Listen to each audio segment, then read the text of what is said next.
Student, army history में स्वागत है आपका।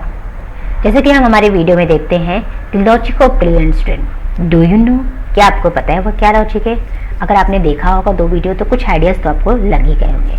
आज हम देखने वाले हैं कि क्लास 12th के लिए समटाइम्स 50 मार्क्स के जो पेपर होते हैं सेमेस्टर के लिए, उसमें राइटिंग के वक्त हमें कैसे टाइम को मैनेज करना है, राइट। आइए हम बनते हैं। अभी मैम आप 50 मार्क्स का पेपर लेके कब आ रहे हो, उनके कुछ डाउट्स कि हम कैसे 50 मार्क्स के पेपर में आउट ऑफ मार्क्स निकाल सकते हैं, वो सारी मिस्ट्री को हम क्लियर करेंगे हमारे इस आर्मी हिस्ट्री चैनल में। आइए स्टार्ट करते हैं। How to start the study. Mind mapping जैसे हम चैप्टर्स के करते हैं, वैसे हम टाइम मैनेजमेंट करने के लिए पेपर्स के लिए भी रेडी रखते हैं माइंड मैपिंग को। क्या क्या क्वेश्चन को किस तरह से आंसर लिखना है टाइम मैनेज करके, वो हम यहाँ पे देखेंगे। जैसा कि ये हमारा 50 मार्क्स का क्वेश्चन है, उसके ट्रिक के लिए हम आगे बढ़ रहे हैं कि एग्जाम में ये जो 50 मार्क्स के पेपर हैं क्या ट्रिक होने चाहिए। फर्स्ट थिंग कि यहाँ पे हमें 50 मार्क्स के पेपर के लिए टोटल 4 सेशन होते हैं। Session A, session B, session C and session D. इसके मार्क्स डिस्ट्रीब्यूटेड है ऑलरेडी। सेशन ए में टोटल आपको 2 क्वेश्चन होते हैं, क्वेश्चन 1 एंड क्वेश्चन 2। क्वेश्चन 1 में आपको 7 क्वेश्चन दिए होते हैं, क्वेश्चन 2 में भी आपको 7 क्वेश्चन दिए होते हैं। 1 मार्क्स के क्वेश्चन होते हैं। ये कितने मार्क्स के क्वेश्चन होते हैं आप देखोगे तो ये सारे क्वेश्चन 7 जो क्वेश्चन है वो 1 मार्क्स के होते हैं। यहाँ पे भी ये 1 मार्क्स के क्वेश्चन होते हैं। अब ये 7 क्वेश्चन है, हार्डली 5 मिनट में इसको आप कंप्लीट कर लेते हो, और ये जो 7 क्वेश्चन है इसको 7 मिनट में आपने कंप्लीट कर लिया। तो देखा जाए तो ये 12 मिनट में ही आपका ये सेशन 1 कंप्लीट हो जाना चाहिए। कितने मिनट में हो जाना चाहिए?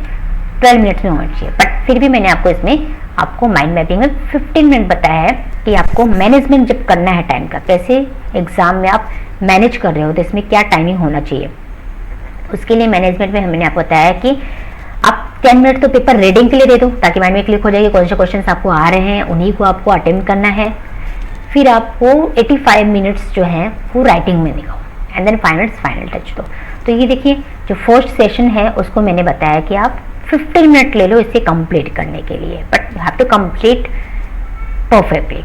देन सेशन बी में जो है वो क्वेश्चन नंबर 3 से क्वेश्चन नंबर 13 तक काफी क्वेश्चंस आ गए।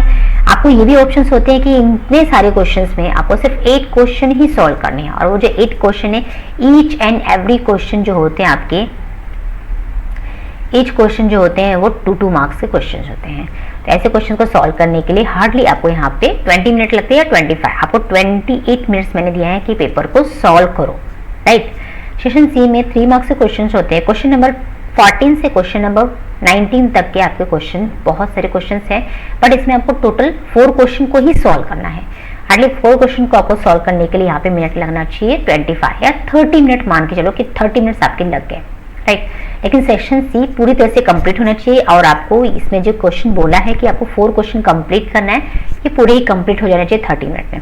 सेक्शन सी में 4 मार्क्स का क्वेश्चन, एक ही क्वेश्चन लिखना होता है। क्वेश्चन नंबर 20 से क्वेश्चन नंबर 23 तक के क्वेश्चन में सिर्फ एक क्वेश्चन ही सॉल्व करने हैं। एक क्वेश्चन को सॉल्व करने के लिए हार्डली आपको बहुत ज्यादा टाइम लगे, अपने थिंग्स राइटिंग के लिए लग रहे हैं, राइट। और स्टार्टिंग के 10 मिनट्स आपने रीडिंग में निकाल दिया, फिर भी आपके 5 मिनट्स रिमेनिंग है। तो इस 5 मिनट्स में आप फाइनल टच देते हो, राइट। ये जो फाइनल टच है इसमें क्या देखते हो कि अगर आपने प्रॉब्लम सॉल्व करके लिए हैं 2 मार्क्स के क्वेश्चंस जो सेशन बी है, अगर उसमें कुछ प्रॉब्लम्स आए हैं तो उस प्रॉब्लम्स में क्या आपने यूनिट प्रॉपर लिखा है, क्या क्वेश्चन जो आपको 4 मार्क्स के दिए हैं उसमें क्या आपने कुछ पॉइंट्स लेस है क्या, तो आप 20 मार्क्स लिखने होते हैं। लेकिन मैंने बताया कि आपका जो पॉइंट है वो कॉन्सेप्ट राइट होने चाहिए। इसके लिए मैंने बताया कि फाइनल टच में आप देख लो कि कहाँ पे क्या आपने लिव किया है, वो फाइनल टच में आप कंप्लीट करो। इस तरह से अगर आप पेपर लिखते हो डेफिनेटली आप 50 आउट ऑफ 50 मार्क्स निकाल सकते हो, अगर एग्जाम के पहले अपने हार्ड वर्क करके पेपर्स के जो चैप्टर्स है उनको अच्छे से रीड किया हो। अब हम देखते हैं जो 50 मार्क्स के क्वेश्चन है वो सेमेस्टर में आते हैं। सेमेस्टर में आपको हार्डली 7 to 8 चैप्टर्स तो आ ही जाते हैं। तो उसमें किस तरह से मल्टीपल चॉइस क्वेश्चन जो आपका फर्स्ट सेशन है उसमें से दिया होता है, आते हैं मल्टीपल चॉइस। पहला क्वेश्चन दिया है which of the reaction below can result in ketone. Ketone जैसे है मैडम में क्लिक हो जाना चाहिए, अल्डिहाइड कीटोन कार्बोक्सिलिक एसिड से ये क्वेश्चन दिया हुआ है। अभी कीटोन बोल रहा है तो प्राइमरी अल्कोहल का तो कोई लेना देना है ही नहीं, तो ऑक्सीडेशन ऑफ प्राइमरी अल्कोहल ये तो होगा ही नहीं। ऑक्सीडेशन ऑफ सेकेंडरी अल्कोहल, हमें पता है कि सेकेंडरी अल्कोहल का जैसे ऑक्सीडाइज करते हैं तो हमें कीटोन मिलता है। तो हमारा जो आंसर है वो क्या हो जाएगा, D. No need to write full sentence of the answer, लिखने की कोई जरूरत नहीं है। बोर्ड एग्जाम में भी आपको मल्टीपल चॉइस क्वेश्चन में सिर्फ ऑप्शन ही लिखने होते हैं, जैसे ABCD दिया है तो आपका राइट आंसर B है, you just write down the B in your answer. आपको यहाँ पे फुल मार्क्स यानी कि 1 मार्क्स में से 1 मार्क्स मिल जाता है। तो इसलिए मैंने कहा कि हार्डली ये 30 सेकेंड में या मान के चलो 40 सेकेंड में आपके क्वेश्चन कंप्लीट होते हैं मल्टीपल चॉइस क्वेश्चन के लिए, तो आपको 5 मिनट्स में कंप्लीट हो जाए। सेकंड क्वेश्चन दिया है कि any substance made up of multiple repeating unit, repeat कर रहा है यूनिट, यानी कि आपका ये पॉलीमर चैप्टर से रिलेटेड है।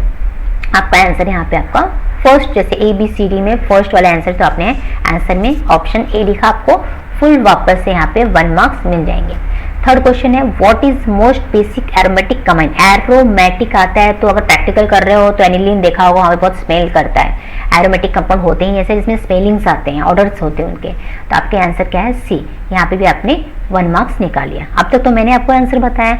आई होप कि अगर आपने अच्छे से चैप्टर को पढ़ के लिया होगा तो आपको खुद ही आंसर आएंगे। चलिए मैं क्वेश्चन देती हूँ, आप अपने आंसर कमेंट बॉक्स में लिखना। यहाँ पे दिया है ऑल आर एग्जाम्पल ऑफ टैस, प्योर क्रिस्टल है या क्रिस्टल डिफेक्ट है या फिर वो प्योर लिक्विड है या प्योर गैसेस है। आप अपने आंसर मेरे कमेंट बॉक्स में लिख के बताइए।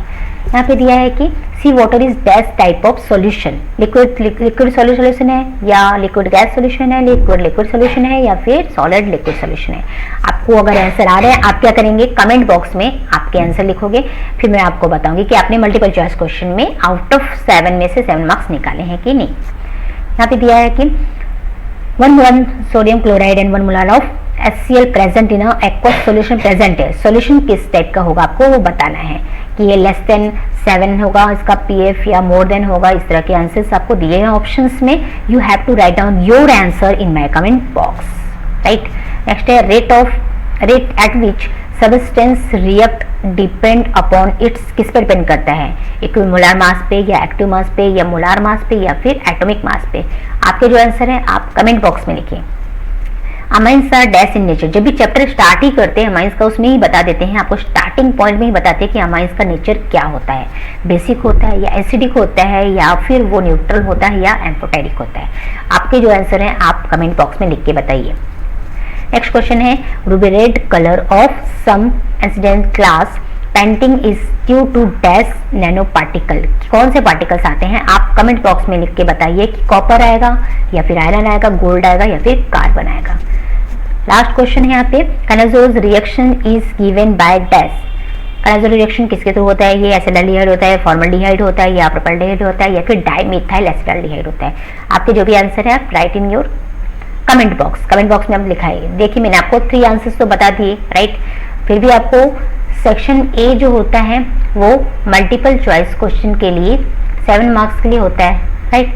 तो 7 मार्क्स के क्वेश्चंस के लिए आपको मैंने 7 क्वेश्चन दिए हैं। आपको अगर इसके आंसर आ रहे हैं तो आप कमेंट बॉक्स में लिखिए, मैं देखती हूँ आपको 7 आउट ऑफ 7 आया है या कितना आता है। ओके, नेक्स्ट पॉइंट पे हम बढ़ते हैं। यहाँ पे 1 मार्क्स के क्वेश्चन के लिए जो आपके सेक्शन A में ही जो सेकंड है वो 7 क्वेश्चंस आते हैं। किस टाइप के क्वेश्चन होते हैं, हार्डली मैं 3 क्वेश्चन आपको बता रही हूँ। What is zero order reaction, zero order reaction क्या होता है 1 मार्क्स के लिए। Obviously define solubility product, equilibrium से लिया गया है। What is mean by boiling point, ये सॉल्यूशन चैप्टर से लिया। देखो मेरे माइंड में कैसे क्लिक हो जाएगा क्योंकि मैंने माइंड मैपिंग चैप्टर्स का रेडी रखा है, तो मुझे पता है वो चैप्टर में क्या क्या पॉइंट्स थे, तो मुझे समझ में आ जा रहा है कि कौन से क्वेश्चंस कौन से चैप्टर से लिए गए हैं। मैंने आपको यहाँ पे क्लियर बता दिए, राइट।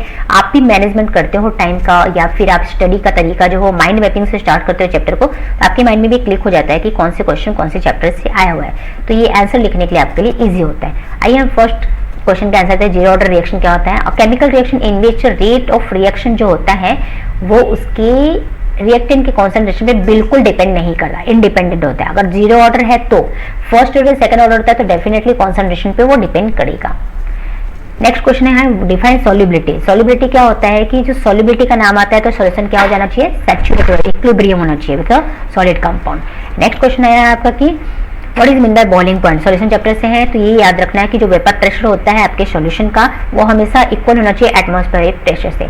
एग्जांपल यहाँ पे हमने लिया कि वाटर का जो बॉइलिंग पॉइंट है वो क्या होता है 100 डिग्री सेल्सियस, लेकिन हमें हमेशा केल्विन में बताना होता है। तो केल्विन बताने के लिए क्या करोगे 100 डिग्री प्लस 273 केल्विन, इसको जब ऐड करोगे तो वो होता है 373 केल्विन। तो आप यहाँ पे देख सकते हो, मैंने बताया है कि वाटर का बॉइलिंग पॉइंट कितना होता है 373 केल्विन, अगर आप केल्विन में देख रहे हो तो। Otherwise in degree Celsius it's 100 degree. I hope कि आपको ये क्वेश्चन समझ में आ रहे हैं कि कैसे लिखना है, आपको इस तरह से 1 मार्क्स मिल रहे हैं। बस यहाँ पे डेफिनेशन लिख दिया, 1 मार्क्स मिल गए। 1 मार्क्स के लिए इतना ही आपको लिखना पड़ता है। यहाँ पे भी 1 मार्क्स मिल गए। इंपॉर्टेंट ये था कि आपको बताना था कि सैचुरेटेड सोल्यूशन है, इस पे ही आपको मार्क्स मिल रहे हैं। यहाँ पे आप एग्जांपल दे दिए, वाटर का हाफ मार्क्स यहाँ मिल गया, और यहाँ पे आपने डिफाइन कर दिया कि वेपर प्रेशर इक्वल होता है उसके एटमॉस्फेरिक प्रेशर से। तो यहाँ पे भी आपने 1 मार्क्स गेन कर लिए। इस तरह से आप 1 मार्क्स आउट ऑफ निकाल सकते हो। नेक्स्ट वीडियो में हम बताएंगे कि 3 मार्क्स या 4 मार्क्स के क्वेश्चन के लिए या 2 मार्क्स के क्वेश्चन के लिए किस तरह से आपको आंसर लिखना होगा। आप मेरी वीडियो के साथ बने रहिएगा। बने रहने से आपको एक आइडिया लगते रहेगा कि ये टाइम मैनेजमेंट के साथ किस तरह के क्वेश्चन होते हैं और कैसे आपको आंसर्स लिखने हैं। आई होप आपको ये सारी चीजें समझ में आई होगी। नेक्स्ट वीडियो में हमारे साथ बने रहिए। यहाँ तक अगर आपने मेरी वीडियोस को देखा है, मोस्ट वेलकम एंड हाँ, थैंक्स फॉर वॉचिंग। प्लीज़ अगर आप वीडियो पसंद आए होंगे तो please like, share and subscribe. मिलते हैं नेक्स्ट वीडियो में।